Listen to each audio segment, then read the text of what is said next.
there. YDBT Daily coming at you. That's right. The weekly series on Thursday where we talk car shit. Basically, we talk shit about car stuff, but on a Thursday. Today's a very jam-packed show. It was real tough to decide on what to lead with. A couple of things broke late that made me want to talk about it. So I'm going to do my best to pack it all up in your guts because I don't want to leave a lot of things for the next show because look, I got clips to, segment and give you saucy stuff on Friday and Saturday. Today, we're going to talk about Holley's tremendous backpedal. I'm telling you, it's one thing to preemptively put a 5% price increase on products, blaming tariffs that never happened. But it's a whole nother thing to absolutely backpedal on that exact same front. One of the funniest things I've ever seen was that in particular, and we're going to talk about it. Also, I'm going to highlight a channel that does a really good job explaining some of the issues with like GodzIlla motors and 10R80 transmissions. It's a mechanics channel. I'm going to show you some of his clips. They're very good. And if you guys have any questions about, mechanically what's happening, this channel is better at showing you that because that's all he does. I'm on the software side of things. This person is on the hardware side of things. And I think it's a really good complementary channel to verify what I'm saying, that I'm not, blowing smoke up your ass. And then you can physically see what's happening. Also, Ford announces that they lost $5 billion last year, even though they had a strong fourth quarter. But then they say, yeah, we should have gone hybrid. And I don't know of anyone that's been advocating for hybrid drivelines ever being a bridge to EV. And finally, this broke just now. Steve Morris. Remember the other day I told you guys that you're going to start hearing guys complain about the prep on drag and drive events. If drag and drive preps for drag radial, you're going to start seeing big floppy guys have issues. We had a very long conversation of that. And we will play Steve Morris's clips, literally parroting exactly what I'm saying. So we're going to have a pretty jam-packed show, but not before Mr. Bill O'Reilly tells us to do it live. Okay. We'll do it live. Okay. We'll do it live. Fuck it. Do it live. I'll write it and we'll do it live. Right. Fucking thing sucks. Okay. PMAS, Nick James and PMAS, the best cold air takes on the planet. He refunded my order. I said, hey, here's some money for some stuff. He's like, nah, son, here's your money back. You rep us like nobody else. And that's a true G. PMAS, you're going to go there for all of your cold air intake needs. Couplers, radiator relocation brackets, CJ intakes, regular intakes, fender well intakes, boosted intakes. Check them out. And sensors, PMASMAF.com. DNAPperformance.com. Got him the file sent over so he can make some cups for you guys. Spend $1,000, get a free cup. You're going to buy everything there. You're not going to go anywhere else. You're going to buy everything at DNAPperformance.com. Fuel systems, wheels, tires, you name it, anything you can think of. DNAPperformance.com. Partsarm.com. Used stuff, crank pallet, transmissions, control pack, wheels, tires, exhaust, bumpers, rolling chassis. Check them out. Partsarm.com. They got a bunch of shit going on over there. Toyota Solution. Getting the Mustangs on the dyno, 2 hits and done. You gotta love Rami when he builds stuff so well and he knows the Lund way. Cars just go in, out, cash out. That's how we like it here. And Bellac Industries, the best wheel and tire combo. Wheel combo. They don't sell tires. The best tires, wheels. If you want to go ahead and, let everybody know on the planet that you sell the yayo. As always, richprince.com/YDBT. You're going to get hats, YDBT hats, Amory hats, YDBT hats, Dolo hats, and Amory hats. Check them out. Section Hate shirts and sweaters, Hush Money shirts and sweaters, YDBT vertical, YDBT camo, so when you're hunting pigs, they can't see you come in, and we got all the other high visibility stuff, Dolo, Amory, and a bunch of stickers. If you want to support the kid, buy stuff there. I get a check, plain and simple. I get a nice fat check every month from them if stuff sells, and I appreciate you guys very much to actually go ahead and pay and support the channel that way. We'll say hi to the people here And we're going to get right after it. There's a lot of stuff to talk about. Nick, El Verga, Larga, B. Levesh, Money for 40, Clean 93 GT, Izzy R, and Andy Ali, Z3, MegaZilla, Frank Donahue, Cornfed Cow, Phil Fez, John Bonanno, Alex Vallejo, Mike S, TJ Sikorsky, Marky, Clint Stroke, Sam Morales, Mark Christensen, Robo Stalpito, Chiquito, SVT, Chad Mormon, Saturn Entertainment, Craig Walls, Mr. Billet Noonan. Get yourself a Coyote, man. Let's go. You know what's happening over there. You hear the rumblings. You need a fucking Coyote in that shit. Stroked, Renee, Bryson with putting up the badass links.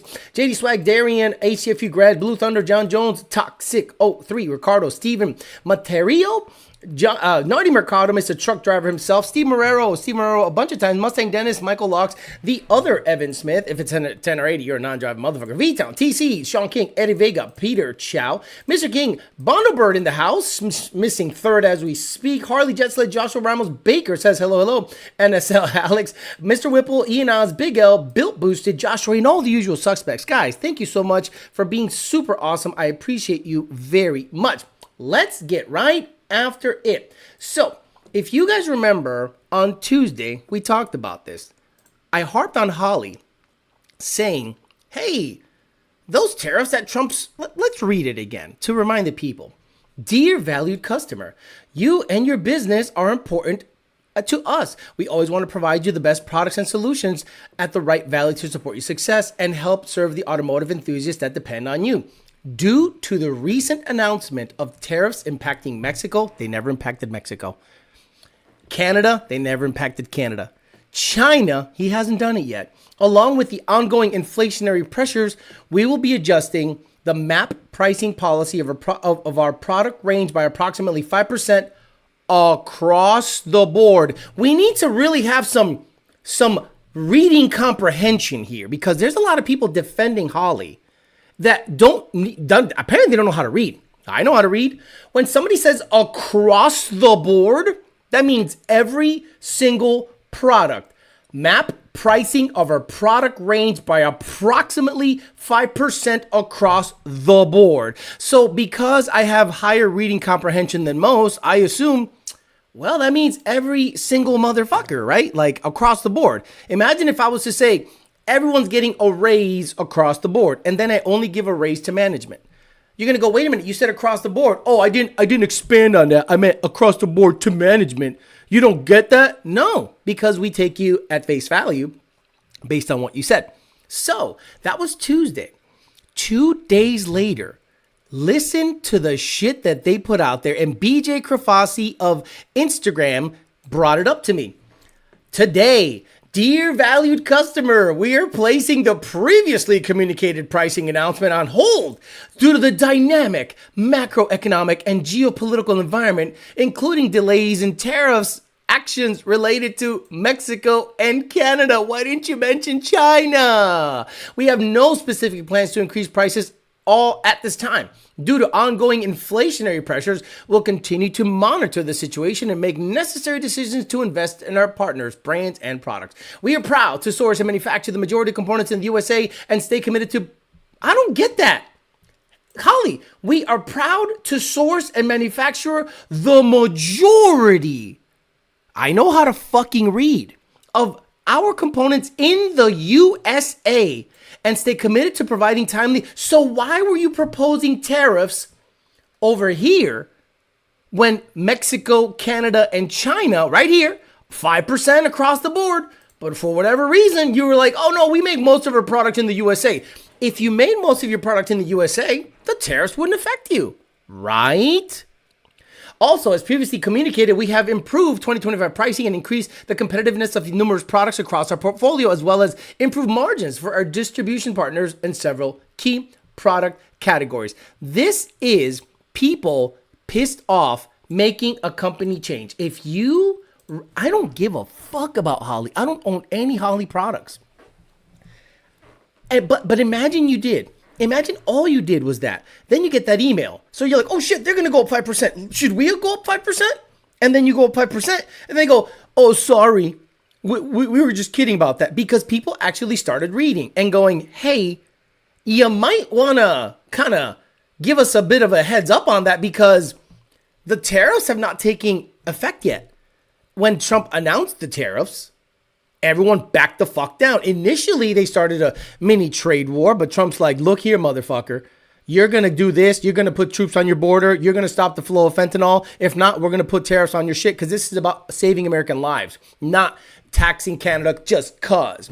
And all of a sudden, they were like, shit, you're right. If you want us to shore up the border and avoid tariffs, we'll do it. So no tariffs happened. But Holley put out that email, and once everyone got on their ass, they backpedaled hardcore. That was like the most hardcore backpedal. It was unbelievable.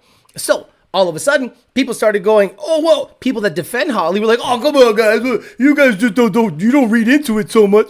I'm sorry. When someone says 5% across the board on tariffs that didn't happen, blaming tariffs that didn't happen because of geopolitical and macroeconomics and inflationary pressures. Do you know that most people that run Holley products don't know how to spell inflationary? I mean, man, them sounds like big fucking words. It must be way over our heads. And then I guarantee there's somebody at the meet that's like, man, I was going to buy the Holley Dominator, but due to inflationary pressures and macroeconomics and geopolitical situations, I went ahead and got the Sniper instead. You stupid sons of bitches. Get the fuck out of here. So great to see Holley succumb to pressure. Do not give in to these companies that are going to blame something on something that did not happen. Imagine I say, well, due to the nuclear bomb that went off in Mexico, it never happened. No bomb happened. But you blame something that did not happen to raise the prices. We're going to talk about that. And then we will give it about 10 minutes, get your reactions to that. And then we're going to move on to Ford now saying, hey, man, we should have gone hybrid before all this EV crazy stuff. Raising prices before supply and demand changes is diabolical. People were defending them today, Blue Thunder. There were people on Facebook defending Holley when they put out a price increase across the board on tariffs that never happened. Wow. Unbelievable. 5% rise in t-shirts, like in the picture. Now you know Holley is a China drop shipper. They're using this as an excuse to raise the prices. Holley raising prices like a gas station does for bullshit reasons. Exactly. That's a good analogy. So it's like a supply chain. So let's say, for instance, the global market, increases in petroleum. The price per barrel goes from 90 to 105 or 75 to 90. How much did you, as the gas station owner, Mandeep Singh, you could chime in, how much did you pay for the actual shit in the tank? At what point did you say, okay, this in the tank right now, that is in my tanks, I bought it at $75 a barrel, but now $90 a barrel. Do you have to pre-order ahead of time and then you make it up with the stuff that you have going on now? I don't know how that works, but it sounds like to me that people are saying, wait a minute, if I bought this at $75 a barrel and I put my gas prices at, whatever margin I need to cover it, then tomorrow they're $90 a barrel. Do I then adjust my already bought $75 a barrel gas in my tanks to the 90 barrel? How does that work? Please make it make sense to me. On hold, so the 5% increase is still on the board. DEI accountant, says Baker. Nobody waits. They post stuff. Exactly. They just, hey man, put out a communique. Who is your email? Who handles your emails? Who handles the newsletter? Because they must have gotten a tongue lashing. And if they didn't get a tongue lashing, I'd be amazed if they didn't. Like, bro, what the fuck did you do? Do you know how much of a PR nightmare this is? You see, Canelo's family is stealing cars? No. About a Holley boost control solenoid, solenoid Mac valve with Holley wiring for $100 in 2022. It is currently $160 on their website. Prices have been going up before all this. Fent coming in from Canada is a huge problem. I'd rather support Australia at this point. Price increase on ECU, that's dead out of the box. Love to see it. If it wasn't for my carbureted small block Fords, I wouldn't even have Holley products. Now, Aces EFI. COVID was the old price increase excuse and could have just said inflation. That actually happened. Good job, Mr. King. That's you got the EPA logo? Holy shit, you're an OG. That would have been a better excuse. Again, PR, not a lot of people are good at PR. And I'm noticing this. I am way ahead of the curve on PR stuff, like ridiculously ahead of the curve. And these companies don't have, just like Ford doesn't have a pulse on what's going on with their Mustangs specifically. these companies, I don't think they have a pulse on I think they're so far removed from what's happening at the ground level that they don't understand that certain things that get out there can amplify already bad feelings about your company. For example, if you are a Holley enthusiast, you have a Dominator, a Sniper, whatever, Predator, I don't know what the fuck they're called nowadays. I have no idea. And you tune that specifically, or you use that product specifically for your builds, you kind of get a bad rep because you're like, why is this? I thought Holley was like, standard. Like, why is Holley now creeping up in price? Why don't I just buy a Motec or a Fuel Tech at this point? Well, that's kind of like a negative undertone that's happening with your product.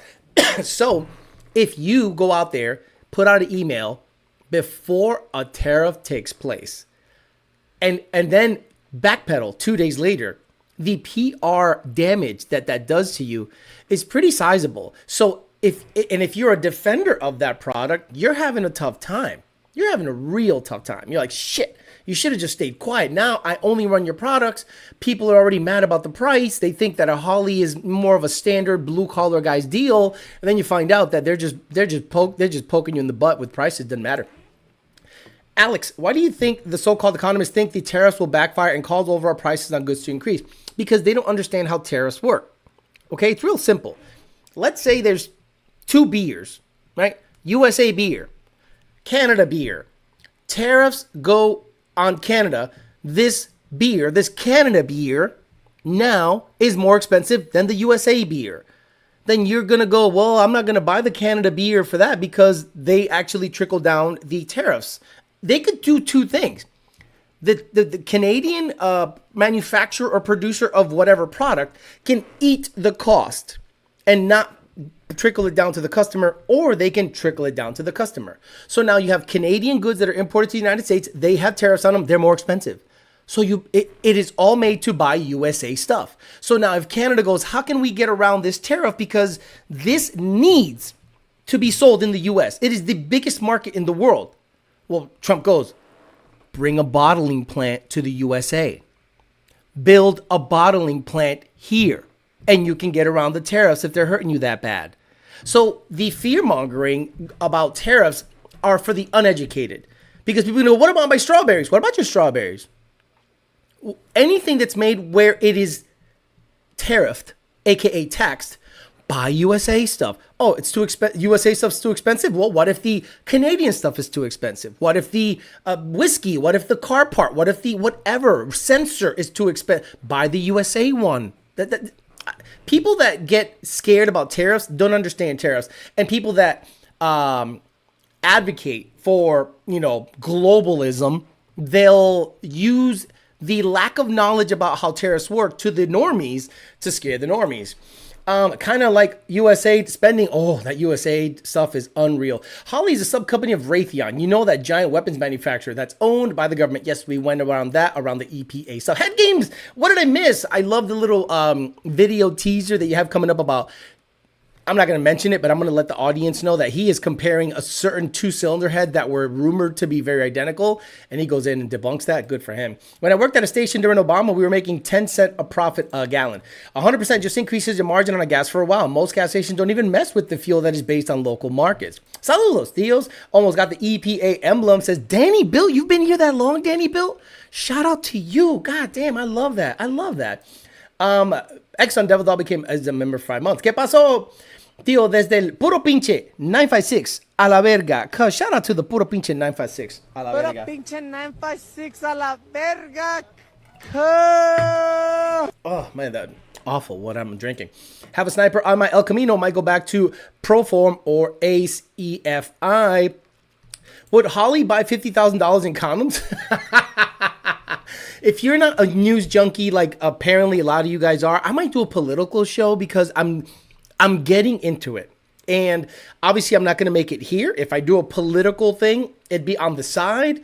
I'd probably do it daily. It's tough, but I might do it because it's just so juicy, the shit that's going on right now, that I'd love to talk about it because I'm in it all the time. Chuck Stern says, that works for things that have a USA made alternative, but things like computer parts, we just get hosed. I get it 100%. I get it. I think Holley products are a little on the price side as it is. I think he meant high before this tariff stuff. So I say we pull back on buying their products, make them fully resourced from here in the States. Now, the defenders of Holley products were out there saying, don't they know that we make harnesses here? Holley said across the board. I'm using their words. I'm not putting words in their mouth. Their email said across the board, 5% increase MAP. Now, MAP is this, minimum advertised pricing, meaning the absolute lowest you can go is that MAP price. But you can go higher and, you could upcharge it, right? So let's say, for instance, you are a shop and you will sell the customer whatever makes you the best margins. If not, you're stupid, right? You got to make money. Shops need to make money. So let's say they have 3 supercharger options: Holley, Vortec, ProCharger. And you as the customer don't give a fuck. Or you as the shop go, this is the best margin I have. The best margin are on FICs. The best margin are on Whipple. The best margin are on Holley stuff. So let's say you build a guy an LS car with Holley EFI and Texas speed headers and FIC injectors. Well, that's just a big ball of upcharge at that point. So whatever you want to jack up the price to, it could, whatever it's above MAP matters. So that 5% MAP, you can then just you're not going to jack it up only 5% if it's 5% MAP. You're probably going to go a little higher. Now, the A in MAP is advertised. The nice thing about advertised is that's what you can put out there publicly. But the cost that you get that product for is way below that. Way below that. That's why people like to private message you actual prices on parts on the backside. We know who they are. Patreon political channel. We on this channel like ECU that starts on the first try. Did the vid about the Gen 1 Coyote heads yet? Yes, he's going to put it out there. If Alex has political show, he's going to lose his banking and put on a flight risk, bro. It's all good. New press secretary is gold. There's only 2 genders. I'll be honest. About 90% of these show topics I have no idea are going on until I tune in and hear you talk about them. Says Stang Modes, Resonator, Deleter. Shout out to Stang Modes, Resonator, Deleter. We have an MDRP, Resonator, Deleter. I'm a news junkie. I'm on all the time. I'm tuning all the time. And I got Twitter, X, Fox, Newsmax, even some of the other channels just on all the time circulating. Get your credentials and go to the press conferences. Terminator was a good ECU when it was $1,000. Now at $1,400 or $1,500, better options are out there. See, that's what I don't know. On the standalone front, who is Holley's main competitor? Is it Fuel Tech, right? Isn't it Holley, Fuel Tech? AEM is out to lunch, right? Like you don't hear nothing about AEM, or at least the vast amount of tuners don't fucks with like AEM or anything like that. And I think that's why Yandro Uloa, Minion, I got to see that car run again, bro. You got to change your computer to some whatever Holley or Fuel Tech, whatever somebody supports, get it sponsored. How can you not get sponsorships? Yandro, we got to start talking about sponsorship. The Amory might have to sponsor that car to see it back out. How much you need a year to run that car? Not a great business decision for Holley. Headgame Motorsports, all of my Motec friends make fun of how gigantic my Dominator is. Head Games, does anyone make a larger valve for Gen 2 or is the Gen 1 plus 1 the only option, says Bondobird 2. Head Games. That's why you should just buy parts from the manufacturer. Holley buys their harnesses from a seller on Alibaba, and I'm not even joking, says Slow99. They had a QC issue a couple of years ago with pins being in the wrong places for certain plugs on the harnesses. Now, one thing you guys need to know about Slow99, when he says something, it's probably accurate. He has been one of these guys that goes into the matrix of finding out stuff. And there are certain people that when they say something, I usually believe them right off the bat. Slow99 seems to be one of them. Stang Mode said he's approved for GTD. I think certain vehicles, let's be honest, I think they're smart buys to resell. Did you see that the ZR1 is now not able to be resold for 6 months? If you buy a ZR1, contractually you cannot sell it for 6 months. They're trying to get after the resellers. Customers had to trace their issue with multimeters for hours before they discovered that shit. Haltech right now with their Rebel LS ECU. Vida Motec, that's it. The problem with Motec, let's be honest, it's the price. The software is wonderful, powerful, highly configurable, great firmware updates, racing firmware updates, Coyote firmware updates for 6R, firmware updates for D, like wonderful. But the price is the problem, as always. Dude, you have some great arguments for that kind of show. Need to get you in a more public space. If I do that, because I can talk all night. That's the thing. And that's, I guess that's my talent. Like, I've always wondered what I'm excellent at. And it's just talking shit. So let's make money talking shit. I haven't heard from AM in a while, me neither.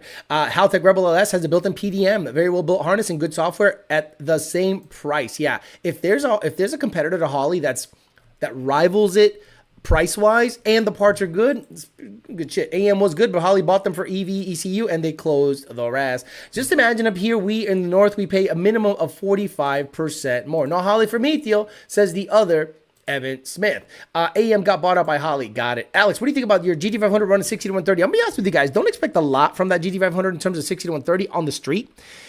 A stick car with a TVS, unless I put a bunch of bags in the back, it's not going to be great. But the goal is 4s. Because 4s translates to 8s in the quarter mile if you can 60 foot.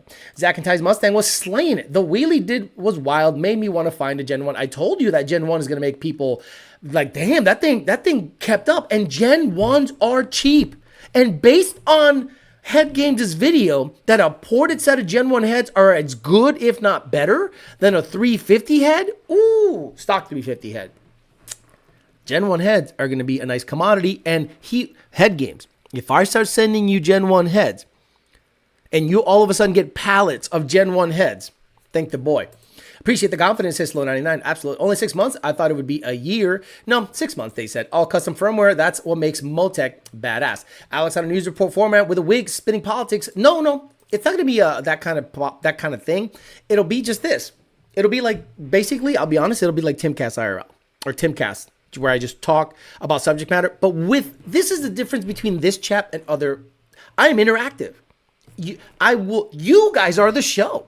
Let's be honest. I put out a subject matter, I have my thoughts, and then you guys expand on it, and we talk back and forth. Nobody else does that. They just let the chat go, and then they talk amongst themselves. No, I want it to be interactive. That's why I don't want it to get too big, because let's be honest, I got to be able to, support this myself. The term is professional yapper. Steeda is the new Shelby. Look, so we'll talk about that another time. Let's keep it on topic. Sold on Gen 1. Holley about to get the Meek treatment. My Gen 1 fucking rips. Alex, do you recommend buying a salvage title minor wrecked S197? A very cheap, awesome template to build a drag car. Basically like what Ty did. Abso-freaking-lutely. I told you guys for many years, Gen 1 Coyote Mustang 11 to 14 is the modern day Fox body. That car is built extremely well. It already has a Coyote. It already comes with a 6R80. It already comes with a solid axle rear end. It is suspension and a couple of parts worth from 9s. That's pretty freaking great. And you can get into those cars for 20. I got mine for $20,000 fucking dollars. $20,000 I paid $350 a month for it. So I put a big chunk down. Bro, come on, stop it.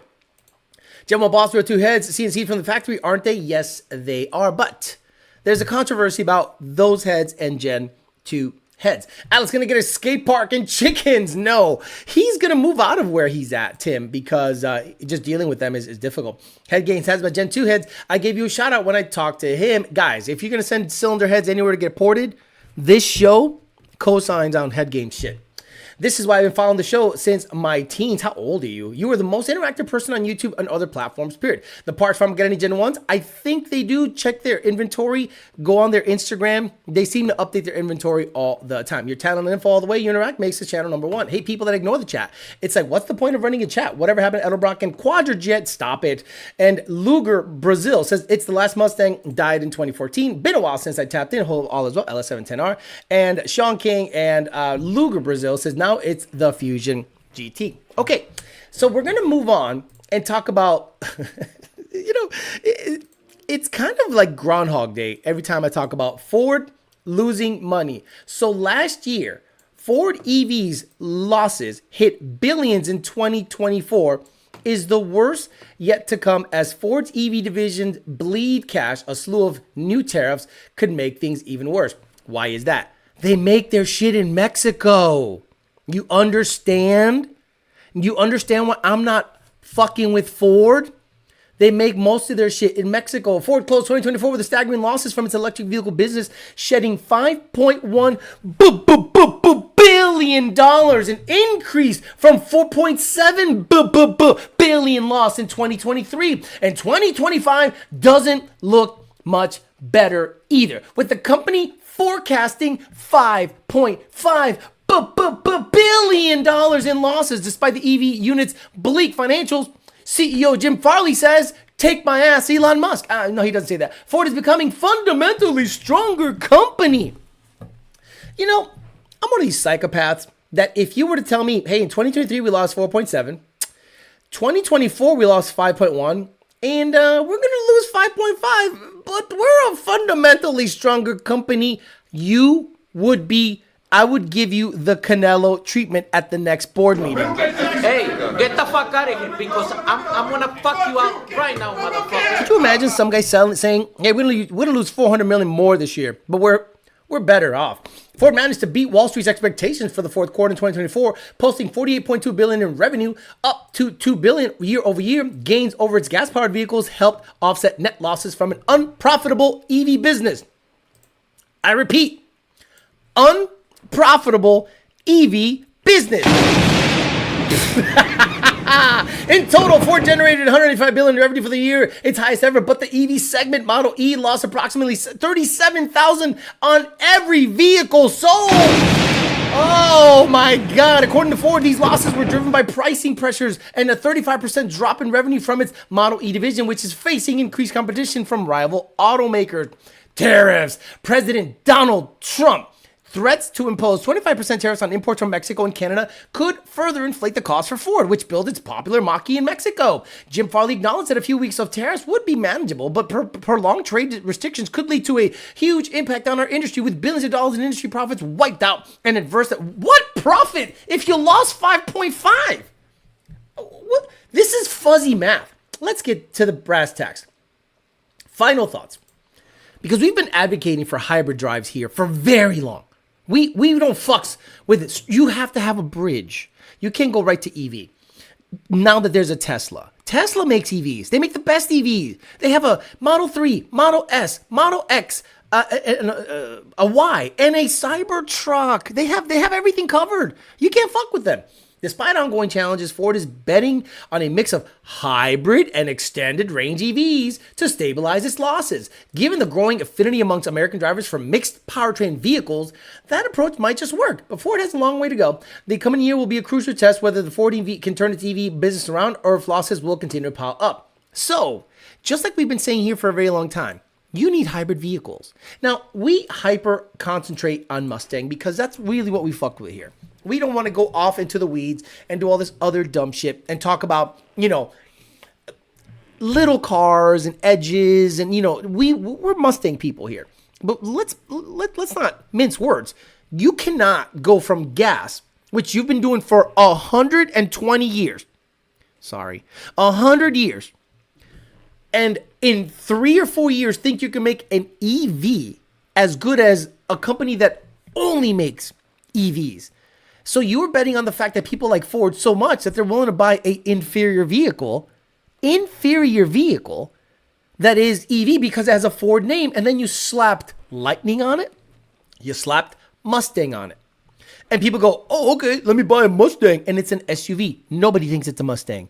No one thinks it's a fucking Mustang. Sorry, the Lightning, I guess, whatever. But Lightning purists, Mexicans, are going to be like, orale, Holmes, damn, man, my fucking Shamu whale Lightning now is watered down because the Lightning name is a F-150. Holmes, cut. So I think that Ford needs to do hybrid. Nothing but hybrid. I'm telling you, Ford. And don't make this thing boring. Don't make it gas sipping. Don't make it dumb. If you're going to make a 3-cylinder turbo car, make sure the fucking motor has 150 horsepower. So the total output of the vehicle is 400 horsepower in a Fiesta body. And that thing will rip. Like, it'll be dumb fast and get 40 miles a gallon. It doesn't have to get 50. It doesn't have to get 60. Papi Trump's here. He's going to cut everything off. Don't worry about it. So get going on the hybrid stuff. Get going. You already had a Fusion that was hybrid that was wonderful. I'm telling you, that Fusion hybrid was great.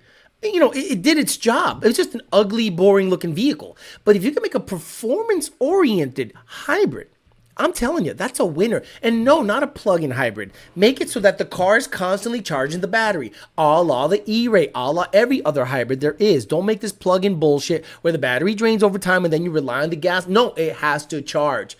All of those systems have to integrate. Now, I understand what you're going through with Mustang. This is the malaise era. Everything has a Whipple on it now. Okay, that's the only thing you can get. Even the 2025 Mustang, which was rumored to be dual processor, is already being offered with fucking Whipple superchargers right now, which is fine. Good for them. It's a big boom for the company, but it's a big loss for the consumer, and the consumer is not buying it. Look at what happened in 2024. They're just not buying it. So now let's just say you're offering, the Dark Horse for $70,000+ and a well-equipped GT well into the 50s. So let's say you're willing to lose $37,000 on every EV, right? So let's say you stop making EVs and you stop losing money.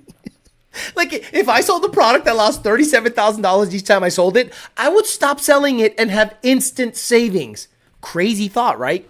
So let's say you actually go out there and say, you know what? The Ford Mustang is not tunable, but let's make it fucking badass. I don't know. A twin turbo EcoBoost all-wheel drive Mustang hybrid sounds pretty fucking badass with about 600 horse, a la the E-Ray. Alex, that car's gonna be $100,000. I don't know. They're willing to lose $37,000 on every Mach-E they sell. Why don't they risk it for the biscuit and give you a badass Mustang that is hybrid? The problem is this S650, aka the S550, is gonna be around for 3 more years, I think, or 2. So whatever comes out next, Ford, it better have hybrid shit. It better be Billy badass. It better be a huge departure from the S650, because I would think you're fucking with it now. I would think there's some drawings on the table right now at what to replace the X650. And if it does not include a hybrid twin turbo all-wheel drive platform, happy trails to you. That car is going to go the way of the Charger, Challenger, and the Camaro. People are going to stop buying it. Talk about that for a little bit. And then we'll bring up the final subject about... what's his name? Steve Morris talking about drag radial versus big floppy prep. It's almost as if they had listened to the industry leader Toyota and Alex, they would be in a better position. Hell, they licensed their hybrid tech from Toyota. The math is not mathing. I wouldn't trust this Cybertruck for towing. I get it. No. Look, if you're going to tow, you get yourself a fucking 2016 F350. Cybertruck equals target practice. Has anyone ported their 350 heads? Yes, but not hardcore. There isn't much material there, we don't think. The fastest cars have a light polish. Light polish, aka the Grey Goose. We're Stang Riders, built for speed. It says the fuels, old man Ford rolling in his grave, and so is Shelby. Guys, today I discovered that I can make a song, the acapella version, and change the voice to Carol Shelby. Boy, it is wonderful. Let me see if I can find an example real quick. It is like all day I was just fucking around. Let me see. The new junior. Where was it, dude? I made a Shelby voice sing a song, and I damn near lost my mind. Nardi. I did mostly Nardi. Nardi's voice is wonderful to dub for singing. Dakota, Devin, Nardi. I did like 800. I did mostly Nardi. They're all Nardi and Devin. There it is. What's this one? What's this one? It says Shelby. Let me see. VLC media player. There you go. In connection with the Jewish. Oh. I know what I did. Shelby went in on some stuff. I translated some stuff and made him sing, but there was one where I was making him sing. Oh man. Anyway, I'll try to play Nardi's real quick. It's just wonderful. Yo. Let's fast forward so I don't get copyrighted. Stop that hate, not shit that but you work your leg wall. Back you all the terror. So I can't wait to play with that real quick. It's gonna be a good time. Carol Shelby was going in on some crazy shit. You can lose your ass in the company and still get paid, but if you are profitable, Tesla, and take risks, the compensation package is terminated and compromised? I don't know what you're talking about there. And yeah, Fusion is a great hybrid. Dodge should combine the Hurricane engine with EV as hybrid. So that's a good one. We saw that the Hurricane and drag and drive stuff went 9s in a Dakota. The Hurricane straight 6 has been 9 seconds in the quarter mile, and it came out this year. The problem is it's just a big, massive motor. It's just a very big 6-cylinder. Yeah, Shelby went in on some crazy stuff. Dude, I wish I could play you all that. It's fun. Rants, RS Anch says, Alex, my 10R80 in my 2025 truck shit the fan? Ford Quarter Beam 9000 installed new. Is there a better aftermarket transmission you recommend? So I don't want to get off into the weeds on this, but there's this kid who all he does is work on these cars. And he has a great channel, like a super good channel. Let me see if I can find it here. Godzilla. Yeah, he talked about the Godzilla lifter problem. And then this one is a conversation about the 10R80. So the conversation about the 10R80, guys, you guys really have to listen to this channel because this kid right here on this channel, and I think it's called Flying Wrenches. He goes into a deep dive as to what Ford did to potentially fix the issues. And in this clip, he talks about how the 21, just like we talked about this channel, that the 21 and up F-150 and Mustang transmissions, F-150 specifically, the MG computer seems to have better shifting characteristics. New thing. Ford has also changed a lot of the software over the years that this transmission has been out to try to help with a lot of these shifting issues. If you've driven a 21 up 10 speed, you'd probably find that it doesn't shift as kind of wonky as what the older ones did. The 17, 18, 19, and 20s, they would skip gears a lot and would cause them really to shift wonky a lot. He's 100% right. And in here, he shows you specific issues that pop up with that. He also had a great, video about the lifter issues with the Godzillas. Apparently, what's happening is Godzilla lifters are just not only killing the cam and lifter, but it's sending metal through the rest of the motor. So Ford is saying, replace the whole motor. That's right. Ford's like, no, don't even bother putting a cam and new lifters in this thing. Ford itself is saying, replace the short block. So this kid goes through the whole process of replacing the short block in a 7.3 liter Godzilla, which I've said was junk. Okay. Now, in theory, in application, it's great. And he blames the lifter failures on trucks that idle too long. Why do trucks idle so long? They're usually work vehicles. And then Ford, in its infinite wisdom, made a variable oil pressure pump that has 8 to 10 PSI at idle. And that really low idle pressure of oil is killing the lifter, killing the cam, killing the short block. Go check out Flying Wrenches on YouTube. I think you're going to learn a lot mechanically as to what's happening down there. Is Shelby blaming the... Yes, pretty much. Got to hear Shelby sing the abortion song. I can do that. But it might take too long to do. A father-in-law has a new Hurricane. They have issues with their thermostats housing, though. Flying Wrenches, exactly. Can Shelby tell them to turn the weather machine off like the motherfucking video, says Roger. Elon proposed a bet to Tesla, had a crazy compensation. Okay, Elon Musk proposed a bet to Tesla and had a crazy compensation package based on insane metrics. And a judge shut... Yeah, I'm sorry, you're right. So that's why he left Delaware. So Musk said, if Tesla makes this money, reaches this market cap, reaches this price on the stock market, reaches this value, I want X amount. So he met those metrics. Tesla was happy to give him the billions of dollars he was promised. A Delaware judge shut it down. So he left Delaware and propped up Tesla in Texas. Crazy stuff. My 2021 Mac 1 10-speed is in the shop under warranty for rebuild. I love my 13 6R80. Can I request Shelby doing Captain Save-A-Ho? Captain Save-A-Ho? Captain Save-A-Ho? Is that a song, Captain Save-A-Ho? Well, they have thousands of Godzillas after Cletus blew. Well, they have thousands of Godzillas after Cletus blew his up. You never see him fuck with that anymore, did you? Like, did Cletus ever fuck with the Godzilla ever again? You guys follow the channel. I don't. So, I don't think he did. I think once he saw this thing just suck, he's like, nah, Coyote, and the Coyote went 6s in the notch, because I was there for that pass, because it was the same track rental the Lunds went to. Lapmasa, wonder what it pays warranty time. Ford saw the GM's AFM lifters and said, hold my beer. So he does have a point about the low oil pressure. A lot of you guys are seeing your Mustangs have very low oil pressure. They do have a variable pump, so I can actually in the tune command more pressure, but that I never should have to.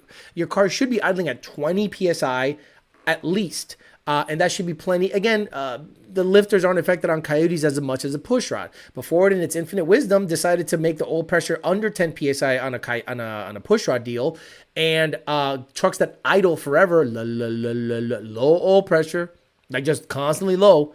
Because most of these municipalities that buy these trucks, they idle them at nothing. So, you know, they idle for hours. The thing just sits there idling all day. It's just running, idling. That's all they do. They mostly idle. So, low oil pressure, idle, lifters, starve themselves, y se acabó el party. Alex, I have a 1350 F-150 6R80. Is my work truck, and I have 223,000 miles in it, and it's been an amazing truck. 223,000 miles on a Coyote. Good for you. I need a new truck for the business, and I have been looking at the new F-150s. I think for the business, the 21 and up F-150s are okay. If you're going to drive it like a normal ass person, be up on the oil changes, drive it like a normal bro. Tuning and racing and all that stuff, I wouldn't really fuck with it that much, but I think you'll be okay. Because I haven't heard anything bad about, in stock form, the new F-150s. Same lifter issues, Dodge and Chevy. Exactly. So, the Godzilla comes out. I make videos of how it's not great. I make videos that why is this motor any better than what's already out there? I liken it to LS stuff. Like, why would you get a Ford pushrod motor that is new, and then Ford goes out of their way and gifts Godzillas to influencers, hot rodders, begs them to develop it, begs them. Now, you think this MegaZilla has anything fixed? Oh, it's got rods and pistons, but what's the valve train like? Is the valve train the same? Have you done anything different to it? I don't trust it. I'm sorry, because there is stuff that has been out for 40 years that works. Okay? Small block Fords, small block Chevys, LSs, late model Windsors. Stop it. Stop it. LTs are good. I mean, except for the lifter issue. Anything that has the variable lifter bullshit is a problem. Or the variable, what is it called? Displacement on demand. We need Shelby singing a single mom song. Unc, would you recommend against 355s in a Paxton Gen 1 auto? A stock converter for now. It's going to mainly rolls and get my hands on one. Yeah, you could do a 355s in an auto. Hell, I had 373s in an auto and it was awesome. I was an S550 guy and I have the 6R and the 10R. Now my son has a 14 GT SC? California Special, you mean? And I love driving it way more than my S550. Oh no! Tony the Truck Guy says, I suck again. Dropping a like and catching the replay. Hashtag fuck Holley. Nope, they kept breaking it and went to the Coyote. Thank you very much. Checking the late. How's the family? Family's good, which is me. If a Turbo 400 swap my 10R80 GT, do I need different computer from a manual car? No, I think you can still use your 10R80 to tune it, because you can put. That's a good question. You know what? Get an official answer at support at lundracing.com. Get an official answer. I don't want to speak out of turn on that one. Thanks for the tune the other day. Now what? Now I have a stock throttle body again. Fuck ever having to deal with an oval throttle body. Sam 50 went from a TVS 1,000 horse, 26 PSI. He brought it back to stock, 18 manifold, Boss intake, stock throttle body, Roush cold air. Drives wonderful. I'm telling you, there is something to this twin stock throttle body stuff. And I'm going to see if there's anything to it. I got more stuff done on it today. Finally figured out all of the leaks that I had on the fuel rail. The next step is to get a belt on it, get the intercooler working, get the intercooler pump working, the ice tank pumping fluid through the car, and then figure out what I got to do to make that bitch work. These are rumors that 24 Mustangs have belt-driven oil pumps like the new F-150s. No one's taken one apart, so don't know. Don't say this out loud. That's good. Low oil pressure eating lifters was the same thing Steve Morris mentioned in his video. But Alex, you run that $20 quart pure or whatever it is will fix your oil pressure issues. Wouldn't towing be applying the same abuse towing while doing watt pulls from time to time. That's the sole reason I'd ever look at any 10-speed I would never look at any 10-speed. I'd overlook any 10-speed and look at 6R80s. Alex, see the guy that trademarked drag and drive? No. Is the 410 rear gear too much for 6R80? I don't think so. If you have an NA car and you want a 60 foot the best possible and have a 28-inch tire, I mean, it'll be okay, but it's going to go through the gears real fast, so your tuner has to be on point with the shifts. Kyle Curry says, seen Ford continue to make the questionably ridiculous choices. So as far as the oil pump pressure choice for the Godzilla or pulley-driven oil pumps on EcoBoost, motherfucker chops too. Sam Yadgar, great guy, he's like, yo, get a Ghost Cam tune. Here you go. He's like, damn it chops good. All right. Gave him a pump gas cam tune, and he's like, it drives good too. And I'm like, Gen 1's daddy. Call me crazy. Don't get me wrong. I think a Gen 2, gun to my head, Gen 2, if you want to go 8s, again, we're talking, I don't know if you've been in an 8-second car, guys. It's serious. I know some of you that have been 6s, it's slow. 8s is freaking fast. It's faster than a Tesla. Teslas are fast. You see all these videos, people wigging out about a Tesla running 930s.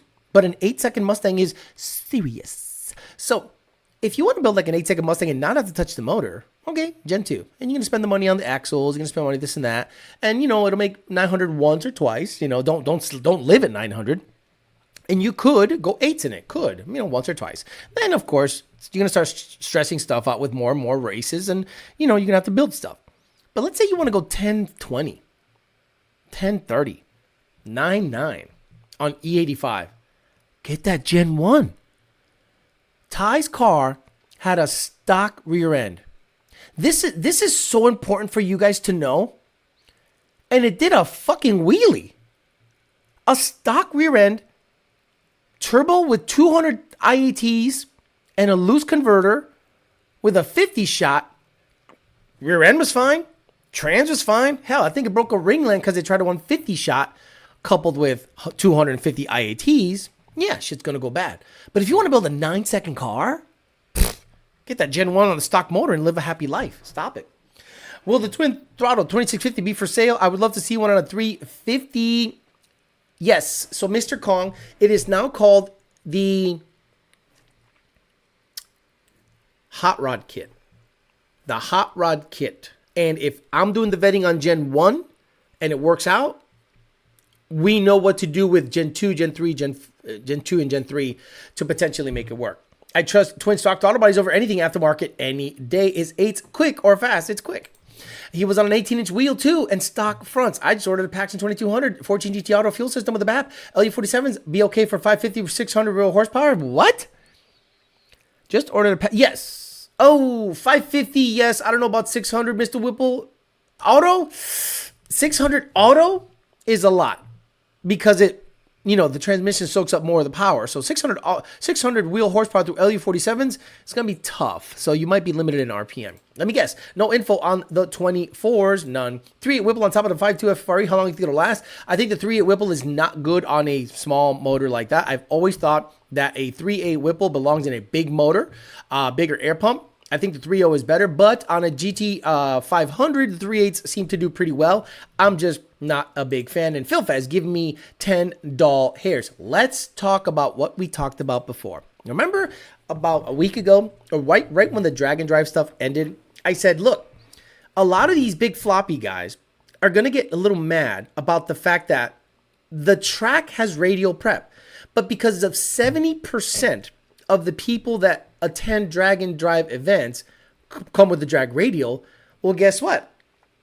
The track owner has to make a calculation, or the people that are doing the prep, they're going to say, well, we're going to prep it for drag radial because that's what most of the people have. Steve Morris is not sounding salty here. I'm not a big fan, but I don't hate the guy. But I'm not a big fan. But what he's saying is factually correct. But you could tell that people are going, wait a minute, you have a bigger motor. You have similar chassis, even though Brett's is very advanced.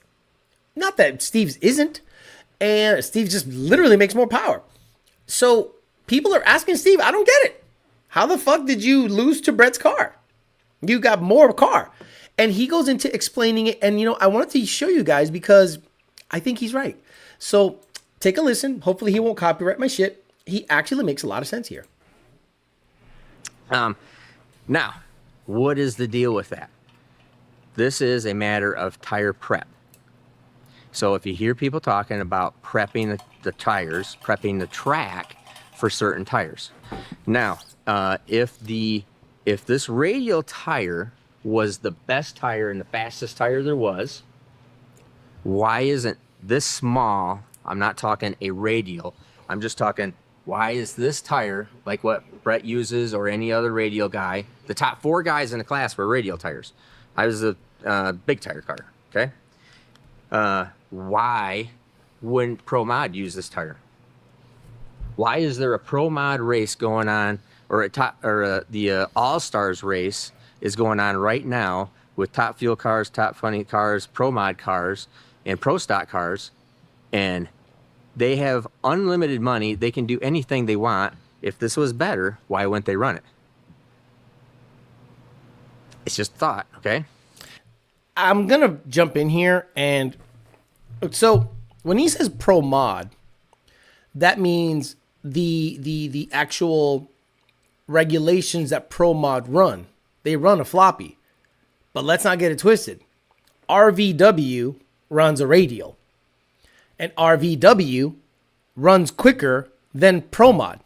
Generally. They live in the low 360s, 350s. If I'm not mistaken, I could be wrong. Not that they can't do it with a floppy, but RVW Ducks races, which is coming up, lights out, it's coming up. I'd love to attend that, but it's super ghetto. I mean, I love it, but it's just ghetto. They run radials. TV Fast and them guys, they run radials, and those things get after it. Now, why isn't there any radial tire cars showing up for that event? Or better yet, and here in a week or two, is the World Series of Pro Mod race in Bradenton. All Pro Mod cars, there's no rule that says they have to run this tire. There is not. There is no rule that they have to run a big tire. Then if this tire was better, why wouldn't they run it? Here is the deal. You cannot run this tire on a track that was prepped for this tire. You cannot run this tire on a track that was prepped for this tire. Brett LaSala or any radial tire car, you can disagree with this if you want, but they will tell you they cannot show up to the World Series of Pro Mod in their radial tire car and go as fast as they go on a radial track. So then that begs the question, Steve. See, I'm one of these guys that asks questions, okay? Steve just goes on and on about, hey, what the difference is in the water, and you get the water and the burnout. So this is the issue I have with his thought process. Steve Morris, if you go to a radial event with a floppy, whose fault is that? We could use your logic against you. Thank you very much. See? I don't see Pro Mod. When was the last time, Craig Walls, because you are in this space, what is the world record for a Pro Mod floppy tire car in the 8th? What is the world record for a floppy tire? It has to be floppy tire, or let's say Pro Mod, because RVW is a completely different thing. It's a radial. But a Pro Mod is a floppy. So let's take your logic and use it against you, Steve. Why did you show up to a radial prep event with a floppy? Because it's one thing to say, well, the reason I didn't run a good number is because of the radial prep. Then configure your car for the event you're running. You said it in your answer right then and there. Now, maybe I didn't watch the whole video, but the voice gets to you after. I'm sure a lot of people would say that about my voice, but I say to them, fuck you. So why did you show up to a track that you knew had radial prep? SGMP, Bradenton, Orlando, Gainesville, and back to SGMP. All of them had radial prep.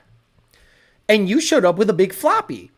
And then you say, well, because people are going, wait, I don't get it. How does a little 5.0 beat a big floppy?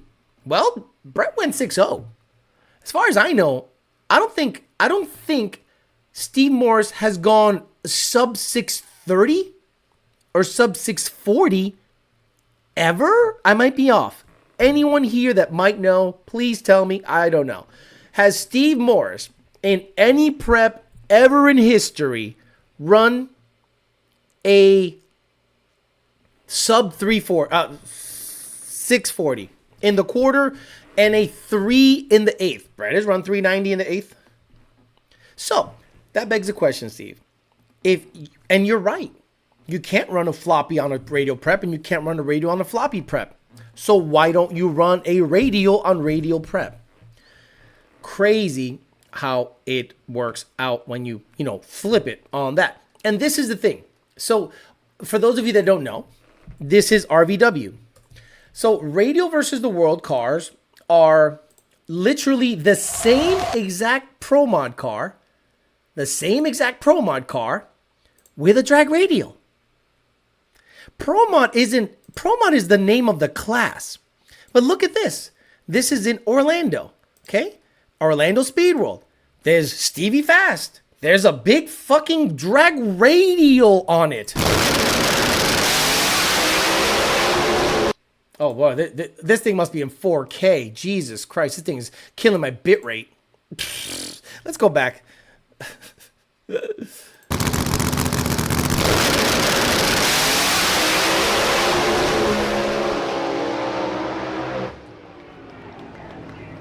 Son of a bitch.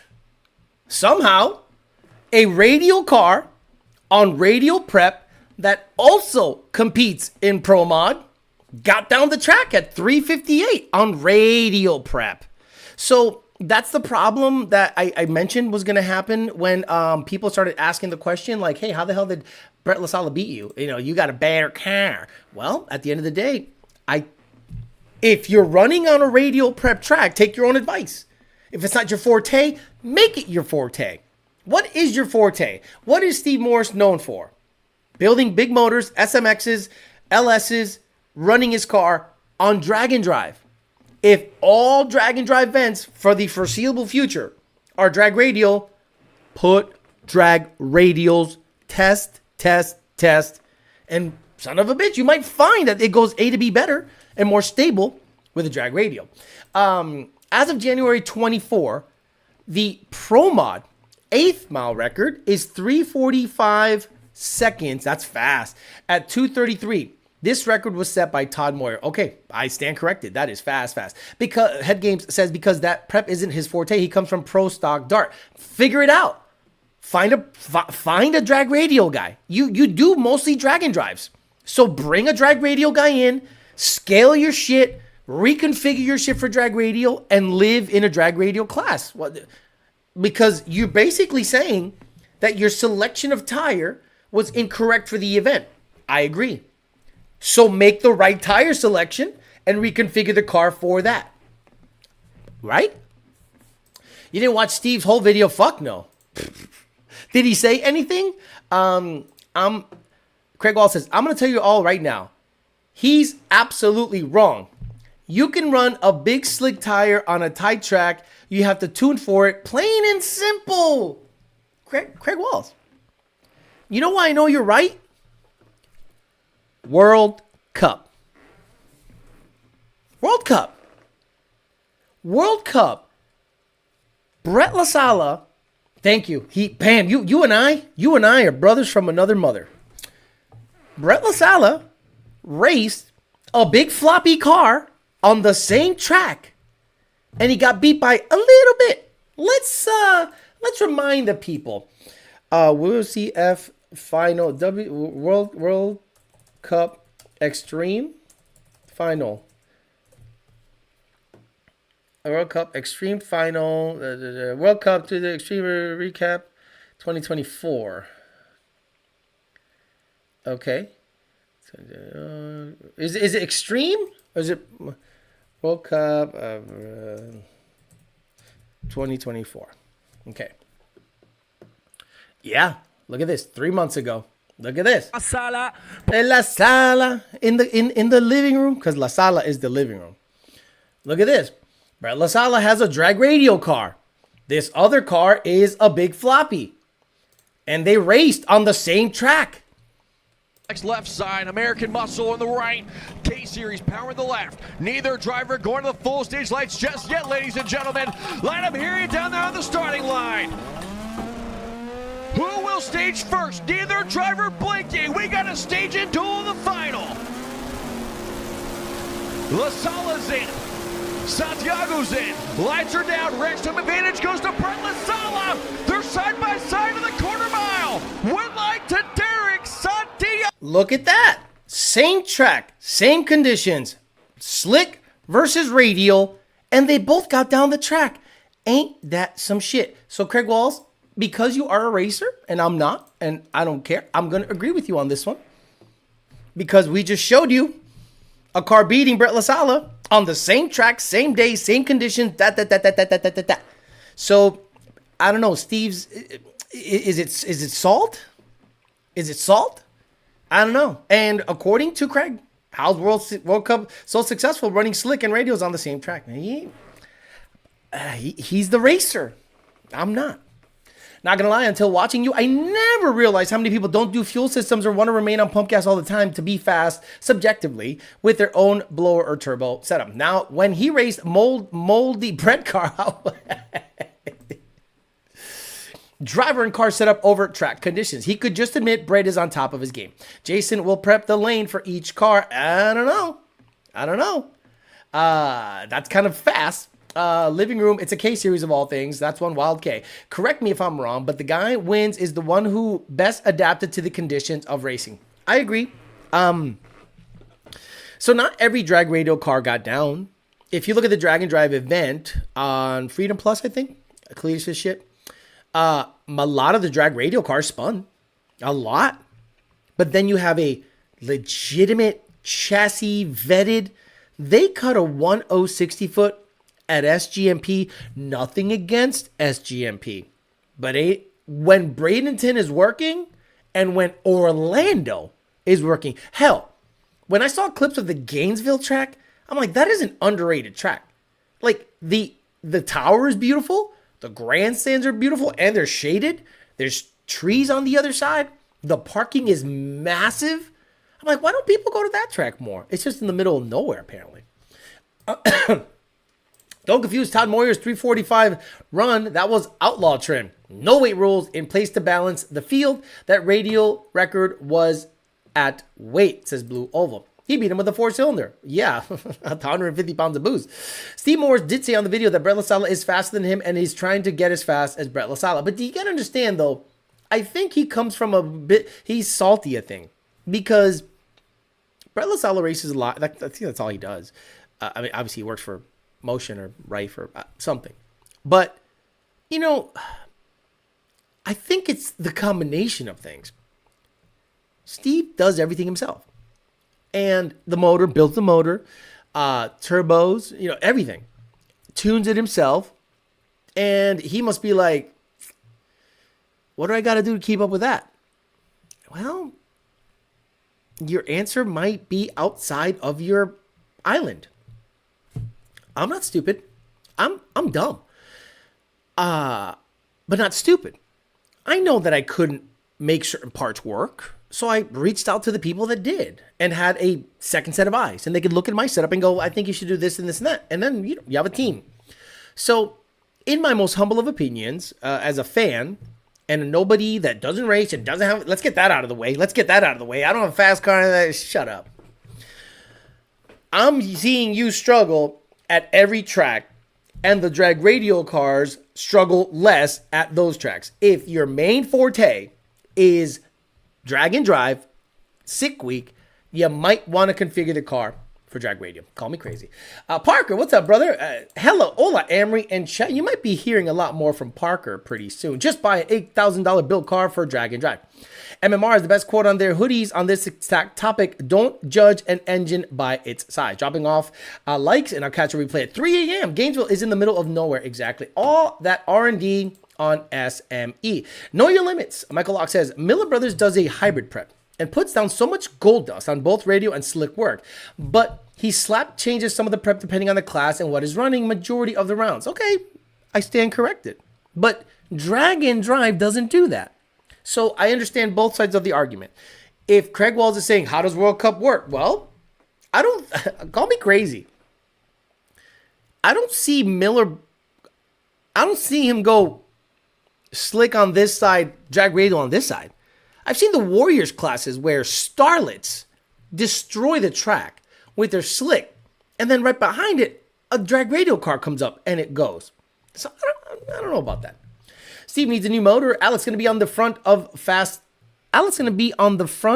Fast Fords soon. He could start with getting a slightly smaller car. Parker says, headed home, working on a double, catching the back end of the line, doing my best to get my shit back on track. Over here, hope all is well, and I hope you are well, man. Yeah, I hope you're well. So I think it's an interesting thing that he brought that up just after we brought it up on this channel about drag and drive, deciding on what to run based on the prep of that track. So it's an interesting thing to talk about, but I mean, the answer in my opinion is maybe too simple. Just configure your car for the track you're running. Like, nobody goes to RVW and shows up with slicks. Right? Both sides of the argument. Nobody goes to an RVW. Nobody goes to Lights Out and shows up with slicks. I'm talking about the RVW cars, the Billy Badass shit. Not the Limited Street, not the Ultra Street, not the LDR. I'm talking about, well, LDR is Limited Drag Radial. I'm talking about the Billy Badass stuff because that's what he's talking about, Pro Mods. Well, the same Pro Mod vehicles that he's talking about show up to a drag radial track with drag radials, and they show up to a Pro Mod track with Pro Mod big floppies. I don't know. It might be way too simple for me. I don't know. Off topic, but when Deal said they can stick their rear-mounted turbos up their ass, still has me cracking up to this day. Hey, Alex, what injector do you recommend for a Centrifugal 1493 so I can get it purchased? Any. Look, if any of you are going to buy an injector and stay on pump gas, at least make it a 1,000cc injector. In the event that you come across money and get a fuel system, you already have an injector that supports G85. All starlets on methanol and premix. Order the full supercharger kit from Coyote Direct. It'll be here Saturday morning. Landman, Shelby lit. Makes a pretty good argument on petroleum. You're not wrong. But the thing is, it's interesting that the actor that plays the Landman is like super liberal, left-leaning, crazy stuff. On your comment on fat racers, King Zulu.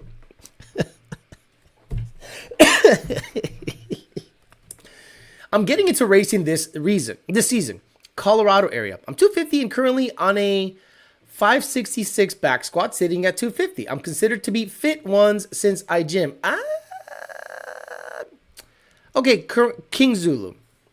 So, Olympic powerlifters, in my most humble of opinions, are not fit. They're strong. You can't look at Brian Shaw. I think his name Brian Shaw. He's a in my opinion, what's his name? Is it Brian Shaw? Strongman? Yeah, Brian Shaw. Just a massive human. Look him up. I don't look at him and I go, that motherfucker looks fit. He does not look fit. He looks strong. So I've seen a lot of guys that go to the gym and they deadlift 5 plates, back squat 4 or 5, and bench 3 or 4. And they leave the gym and I go, oh, look, there's a fat guy over there. Right? I don't know that he's strong. If I see you, if you're regular traffic and I'm at Publix getting my pub sub and I see this guy come in, I go, look, some fat guy showed up. That doesn't mean he's not strong. He looks fat. So, fit to me usually is low 200s or high 100s. 190, 195 at 5'11", 6 foot 6'1", or if you're 6'3", 6'4", 210, 215, 220. Lean and mean. That is fit to me. If you are 250 pounds, I don't care what you can squat, what you can bench, what you can whatever. If you look fat to me, you look fat to me. Now, the fact that you're carrying that much weight, that's not going to help you for racing. So you got to decide what you want. Because there is a weird meme when it comes to gym culture. If you guys are into gym culture, there's definitely a crossroads you will meet. And if you're ever in a lifting journey, It is a journey. You got to look at it as evolution. There comes a point where you finally bench 2 plates. We talked about this before. And you up and you rack it. And you're like, fuck yeah, right? And then you hit that crossroad. Do I want a jawline, abs, and sub 12, 15, 12, 10% body fat? Or do I want to bench 3 plates? Can't have both. Can't have super lean body naturally and pick up 3 plates, because now you got to stuff calories down your throat. And that's why you see big guys push weight around. They got a lot of water around their muscle. They can just recover quick. You know, they don't care how they look, but they can lift really heavy. That's why there's another joke that, do you want to become a power lifter? So you can be fat. You can eat. You can be in a surplus. You can eat 5 pizzas. And then you go to the gym, you can lift 5 plates.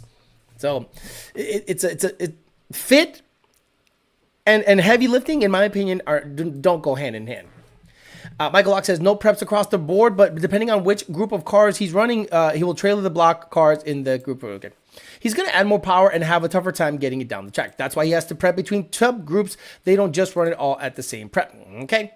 We love skinny, lean straws like me. Last year's World Cup finals, I had lane choice every round, and each lane was optional every time we ran. We went down every time. 630, 229. Slick tire cars, the other lane getting down most runs.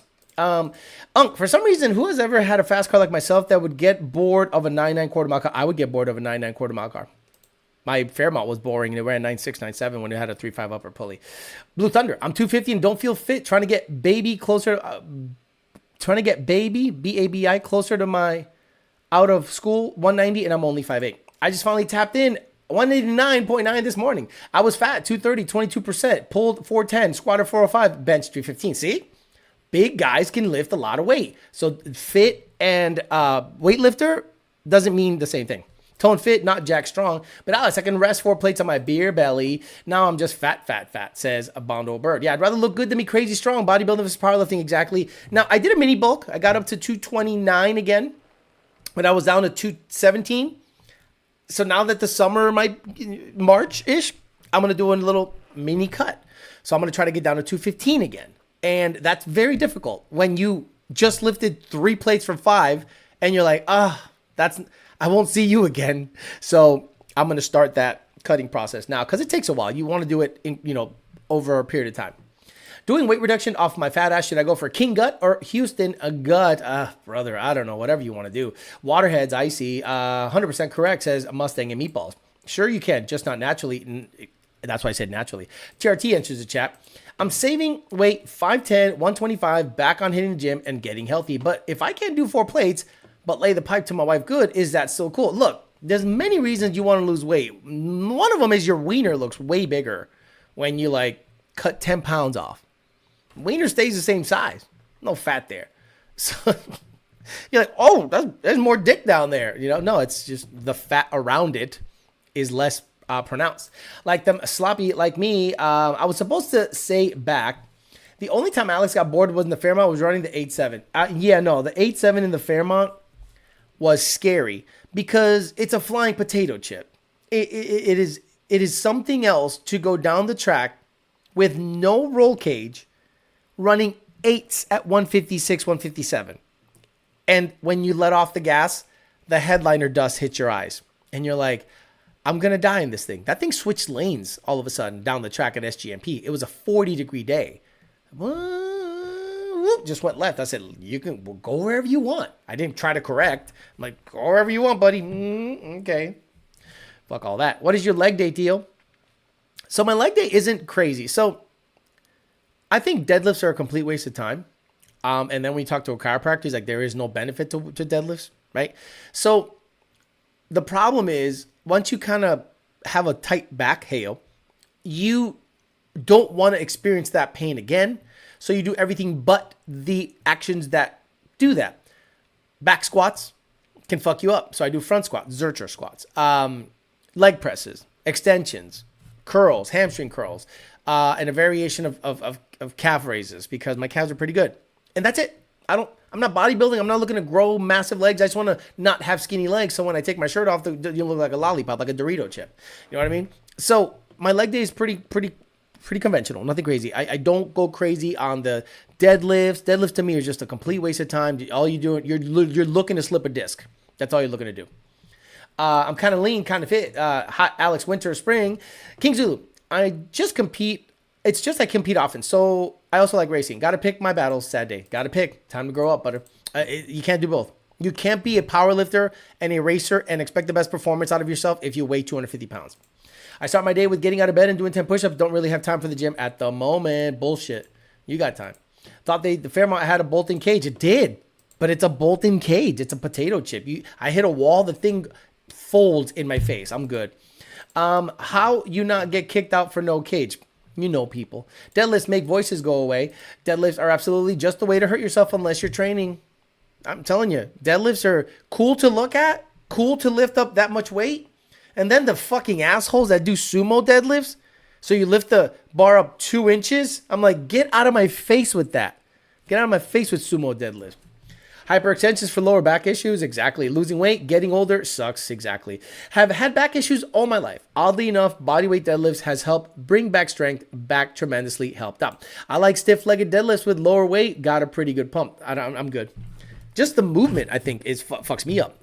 Just thinking about deadlifting hurts my back. And again, it's going to happen to everybody.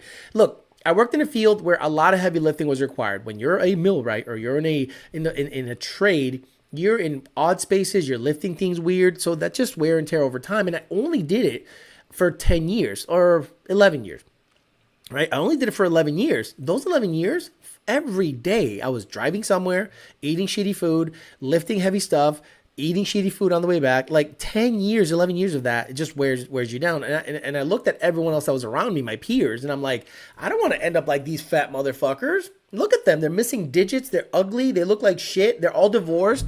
Like, nah, this ain't for me. Got out of that. Ate shit for a long time. I ate shit. I'm telling you, I had no money. I looked at my W-2s, 1099 and 1099X, I think. I'm looking at it. And I added it all up. And you know how happy I was to finally hit another threshold. And I'm like, this is the way. This is the way. This is the way to do it. Use your brain, work hard, bust your ass. But, use your brain. Because when your body is exerting itself too much, you just break down and shit. And I go to the gym just to like get energy out. I'm not looking to get super jacked. I'm fine. If I'm 47, I look like this and I can stay looking like this till I die, I'm good. Obviously, some supplements are going to have to come into play eventually, but for now, things are good. Those be strong fat guys, strong deadlift. Thinking of doing an ESS kit on a 10R80, says Jake Teasler Auto. Mach 1, pump gas, daily driver. Worth upgrading the G3X over the G3. Get bigger intercooler if I'm going to run the 125 hot summers. If you're going to run the 125, just run the G3. The G3X is not any better. The sumo deadlift where you put 7 plates on each side and bend the bar barely off the ground. Honestly, I agree with you, Crub, for a forearm pump. Front squat, RDL, blowing out a few backs, not my own. At my college, I saw this group of powerlifters started showing up with bukkake around one guy at a time, screaming in the middle of the gym, annoying as fuck. Lifting heavyweight is fun until it hurts. Look at Ronnie. Look at any bodybuilder. They're all fucked up by the age of 50. So if I have an E85 tune, it'll still pass Smog. So Smog isn't physically tested. Smog now is a plug-in unless your state, Carl Edwards, 99. Does your state, by the way, this is creatine. Does your state have a sniffer? Do you have to stick something up the tailpipe to sniff something out? I don't think so. I think they just do OBD2 tests now. Joseph Lacey. Back workouts will forever change your workout. Back surgery will forever change your workout. A Lily 55261. Got through back surgery and now trying to trim some weight off to make my 2.3 TBS car faster. 6'6", 280. That's big. Time to bring it down. Working towards 235. I think if you're above 6'5" or so, 220 is nice and slim. It's tough to get to. Very tough to get to. I'm almost 230 now, but I'm 5'11". You'd have to see me. See, you see this, but then you see me, you're like, all right, he's, not super tall, but it's girthy. Hey, yo. So me at 200, I look skinny at 200. I'm all sucked in and stuff. So I don't know. It's just my ass is big. My legs are big. Everything's big. Dick's big. It's just too much of me. Theo, is there any way you can put the live videos into a podcast list on your channel? No, that is just a money loser and an insane amount of time. I tried that. I downloaded my videos every day. I uploaded them to a podcast. Nobody listened. Literally spent thousands of dollars a year for nobody to listen to it. I'm not doing that anymore. I'm doing what makes me money. Is that a Yeti cup? No, it's some Eddie Bauer. It says Eddie Bauer on it. I don't know. I think, you know what's funny? Like, a lot of the cups that I have here are like what ex-girlfriends got me. So like every cup I got reminds me of a girl that I used to date. It's pretty funny. Blue Thunder says, my state is a visual inspection only. Slim Flow. Theo, the more I think of the tariff deal with Mexico, the more I think we lost. There were 15,000 Mexican troops on the border last year. Oh my God. Not on their side of the border. On their side of the border. I don't know what news you're listening to. You need to get on game. Whatever news you're listening to is 100% off base. No Stiffer in Georgia. I've started to ride my BMX bike to work with hopes that I can get to 205, 210, only 10, 50 more pounds than when I was in high school. What I do for motivation, I'm 5'8", 235. I was skinniest before, but I let myself go. Stop being a fucking homo. See, I'm not this guy that's going to be like, you know what you should do? You should shut the fuck up, bro. Like, stop being a bitch. I'm sick and tired of people needing motivational podcasts, David Goggins books, for a guy to tell you you're fat. Do it for yourself. Do it for some self-fucking respect. I'm not going to be here and, like, coddle you, bro. I'm going to say, you're fat. You want to live a little... You have kids, Brandon? You want to live long? You want your kids thinking... Think about this. Everyone on the chat. You want to motivate every father on the chat. You want to get motivated? Remember your father. What was your father like growing up? Did you have a badass dad? My dad was a mafioso motherfucker. My father probably moved some yayo. My father was like a badass dude. 6'2", like 220, 230. Big mom, not big, not jack, not nothing. But the respect I had for that man. The stature, how he moved, how he glided across, how he commanded respect everywhere he went. They called him Don Ale. ¿Cómo está, Don Alejandro? Don, what did I do to ever deserve such disrespect? You come here to my house on my day, the day my daughter's to be wed. You never even asked me to be your friend. You never even called me Godfather. Right? So, you have kids? Do you want to be remembered by your kids as a fat fucking load? Or do you want to be remembered as your kid that you know what? You know one of the coolest things I ever said to one of my friends? You're ever at the bus stop with your friends, right? And you know, when you're young, you do some dumb shit, right? You say some dumb shit. My friend said to me, my dad can kick your dad's ass. I said, my dad will shoot your dad in the face. He'll kill him. Nothing of beating up shit. And he, what? Yeah, my dad will kill you and your dad and your mom just to wipe out the whole fucking bloodline. Oh, what? Yeah. So if you have kids, there is no better motivator than not looking like a fat fuck and remembered as a fat fuck by your kids. There you go. Parker, I stopped sugar intake, stopped eating out, started walking 4, 6, 8 miles a day. I'm down from 230s to 189 since September. Brandon, just do cardio 30 minutes 3 times a week. Dude, you know how difficult it is to do cardio mentally? Like mentally, it's difficult to do cardio. Even in California, only does scan for OBD2 cars, OBD1 and carbureted cars. Get the sniffer. Boosted 16 GC. Got a man up, brother. Yeah, none of this bullshit. Motivation. Go to the gym and check out the females that are working out harder than you are. Bro, there are chicks at my gym that have just asses that don't make sense. And I'm like, yeah, I need me some of that. And that motivates you. And if you're pushing up some weight and you look good coming in and girls are looking at you, that's a motivator. I don't know. Damn, Parker, that's good. What do you mean? What do you eat, Parker? Probably nothing. Carnivore for 30 days at a time and watch it melt off. His godfather Preston is getting better. Any idea how much a 28-inch Hoosier bias flag grows at 140 miles an hour? Fuck no. Call Hoosier. You think it's possible to custom build the Coyote heads to fit the... Shut up. Godzilla. Godzilla! He said, can you fit the Coyote heads on a Godzilla? Holy shit, Steven. You are like you're not even in left field. You're at the football stadium. You're